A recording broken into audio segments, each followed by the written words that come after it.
Yo, what's poppin', Bagel Bros, and welcome back to another Patreon rant. If you want one of these for yourself, be sure to give me $10 a month on Patreon. This one comes from Neon Manta, who says, rant about the pilot episode of Dana Terrace's new show, Knights of Guinevere, and compare it to the Owl House's first episode, if you can recall it. So, Knights of Guinevere, Neon has been extremely excited for. He's been hyping it up because he loves the Owl House. I also love the Owl House, and she's finally free from the shackles of Disney. And just now, probably about 10 minutes ago, I finished the episode. Which is why I want to preface, these are extremely fresh thoughts. I haven't had time to double check anything. And it is an extremely dense first episode. And that's probably in part due to the fact that it is an indie show. It's being made by her and Glitch, who are just this indie YouTube animation studio. To be fair, their shows are even more popular than anything that's happening on television right now, save for maybe the fucking Super Bowl. So they are huge. Like, a legitimate player in the animation industry is this tiny YouTube indie studio, which is kind of surreal to think about. But the first episode already has 14 million views after a month, which is kind of crazy to think about how that's like one of their smaller shows. Like, that is actually pretty low when it comes to glitch, like what glitch shows do views wise. Though that's not to say that the show isn't absolutely huge. And yeah, basically what I'm getting at here is these are extremely fresh thoughts. I could totally be getting stuff wrong about this, new pilot for a show that we don't even know the conclusion for, but this is just off the rip. Here's what I think of it. Now, this might be a controversial theory, but I think that maybe, possibly, potentially, there's like a small inkling in there. It wasn't very present in the show, but I just get the sense that Dana Terrace doesn't like capitalism very much. It was a bit subtle, right? So, the entire show is basically, what if Disney took over the world and was, they are evil, but what if they were even more evil than they are right now? Actually, now that I think about it, if Disney would absolutely do this if it would make them more money, so you know what, never mind. They are exactly as evil as Disney in the show, but it takes place It's very cyberpunk. It is very evidently cyberpunk in every single facet. It's basically, what if we lived in a techno dystopia where the entire world was in service of this one corporation's theme park? So the poor, the lower class, they live in rubble and wreckage. There is this sense of broken machinery being everywhere. Frank, one of the main characters, uses a computer with a cracked screen. And yet, in the upper echelons of this system, where they make higher level machinery, sentient androids in, Guinevere over there, who does seem to have a consciousness, you go to those upper levels and it's like this incomprehensible machinery, these just opaque black balls that hold all sorts of high-level stuff in them. And they eventually take the broken Guinevere android to one of these stations in order to get her fixed, because this is, the only place where you can get it. If you just go to, these more poor places with lower-level machinery, they don't got shit who can fix Guinevere, right? It's a very interesting clash. And it's, basically there to establish that we live in a dystopia. The show never says it's like a techno-corporate dystopia, by the way.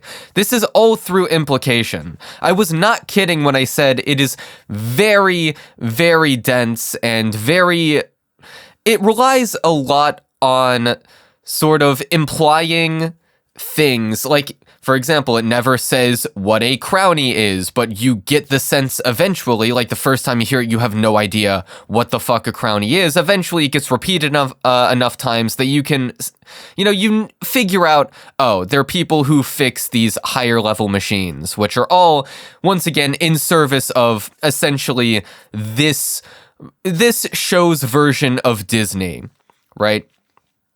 So in this show, the main mascot is Guinevere, and there are all these Guinevere androids. She's like this princess who can encapsulate all these different ideas. There's a bunch of different Guinevere androids everywhere, all sorts of different types that are made for different purposes. Now, it's not entirely clear how conscious every Guinevere android is, but the sense that I've gotten is that they're all based upon this original Guinevere android, who Frank, one of the main characters, just happens to stumble upon in some wreckage. And they decide that they want to fix up this Guinevere android and see if they can sell her for a price, essentially. Or at least that's what they explicitly state their goals to be. Frank does to her boss, right? That's what they tell Frank's boss. But in actuality, it's because they have this deeper emotional connection to the Guinevere android.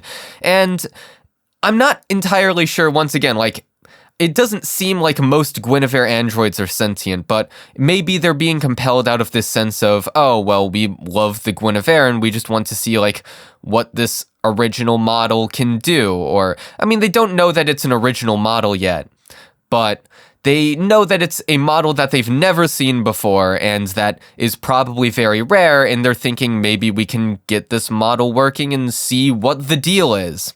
And at the end of the episode, it's revealed, the viewer knows this, but it's revealed to Andy and Frank that this is the same model that they saw when they were sneaking into the amusement park as kids. And so the model recognizes them and remembers them, and presumably has all the memories of every single other non-sentient model in her brain, because it's established very early on that all these models do share memories.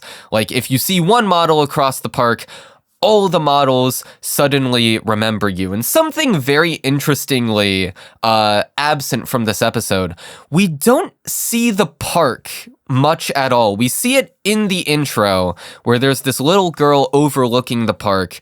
She's the son seemingly of the CEO, is the implication I got.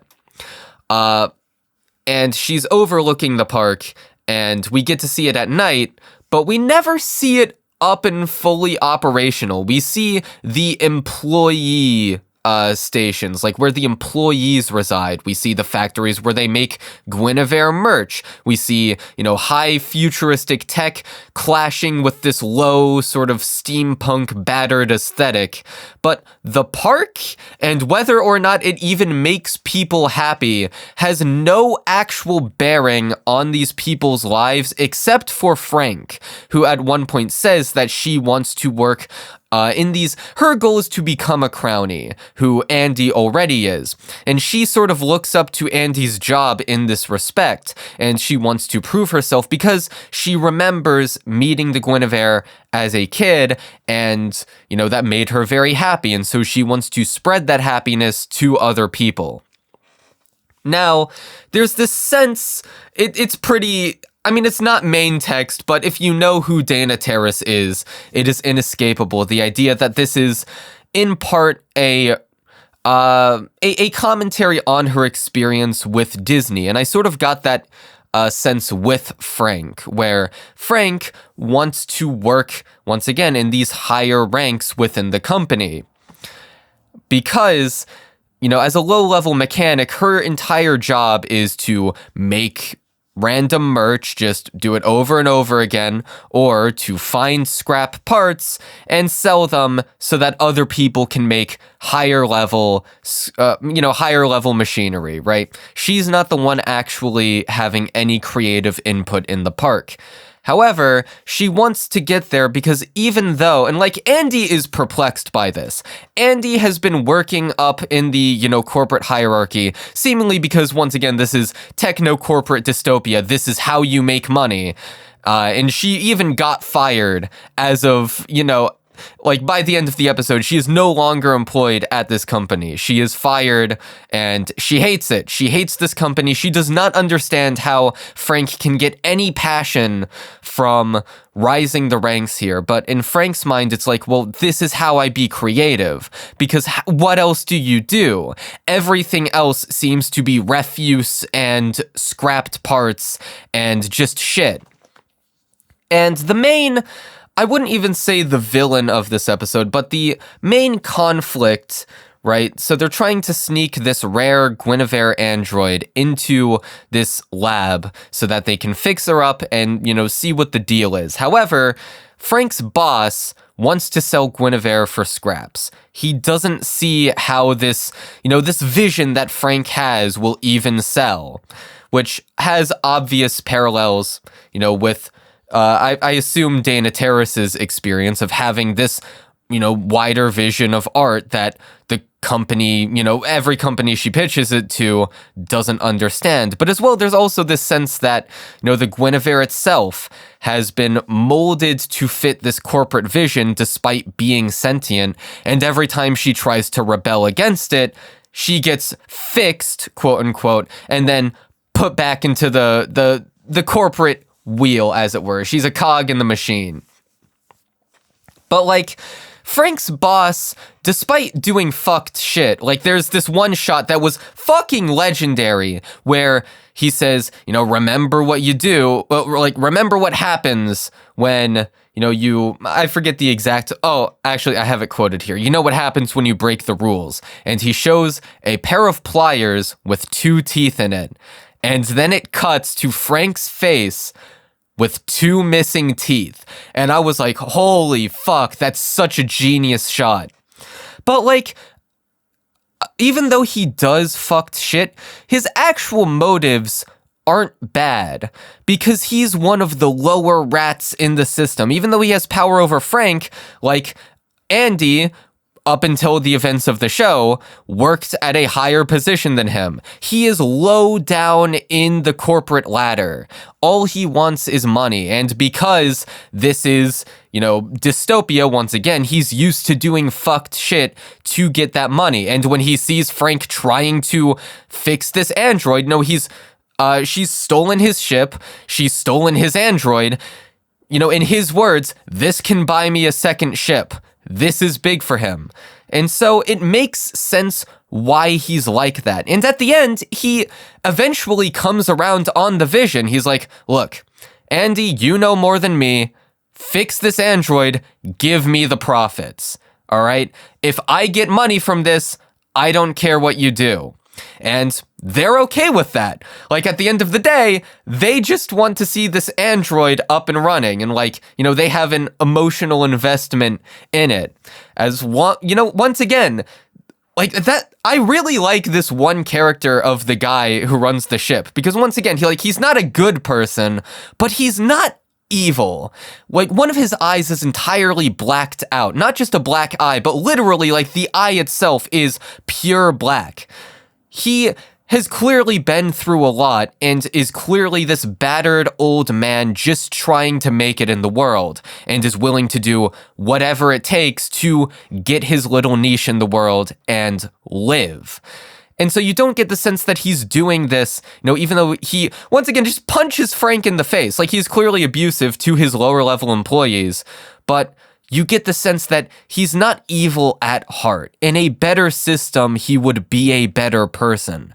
The real evils are up in their ivory towers. They are surrounded by the esoteric machinery. They don't have to deal with any of the stuff that normal people like him have to. And it manages to say a lot without really saying much at all. There's, the only main text anti-capitalist stuff is admittedly some of my least favorite dialogue in the episode, where Andy goes on this long rant to, a fellow corporate member who, just says, fuck crownies, I hate crownies, because, the lower level employees have a lot of resentment towards those who hold these higher positions and who make more money than them. And an old classmate of hers is acting dismissive towards her. She's like, look, man, we're all in the same system. We're all just cogs in the corporate wheel. Why are you so mad at me, right? And it's not bad dialogue, but it's the least subtle and the most, okay, we're just explaining the show at this point. And I think that is one of the only complaints I really have for it, because when it's at its best is when it allows these things to live in the subtext, to not be explained by the show. And I think it's really good at just letting that stuff breathe. I think it has a really cool aesthetic. I could probably go on. Like, the characters are all charming. Everything is, oh yeah, I was supposed to connect this to Owl House's first episode with the Conformatorium. I mean, I kind of did. I basically explained it. It's about, like, living creatively in a world that wants you to do anything but that. It wants you to be a cog in the machine, which was the same sort of deal with the Boiling Islands.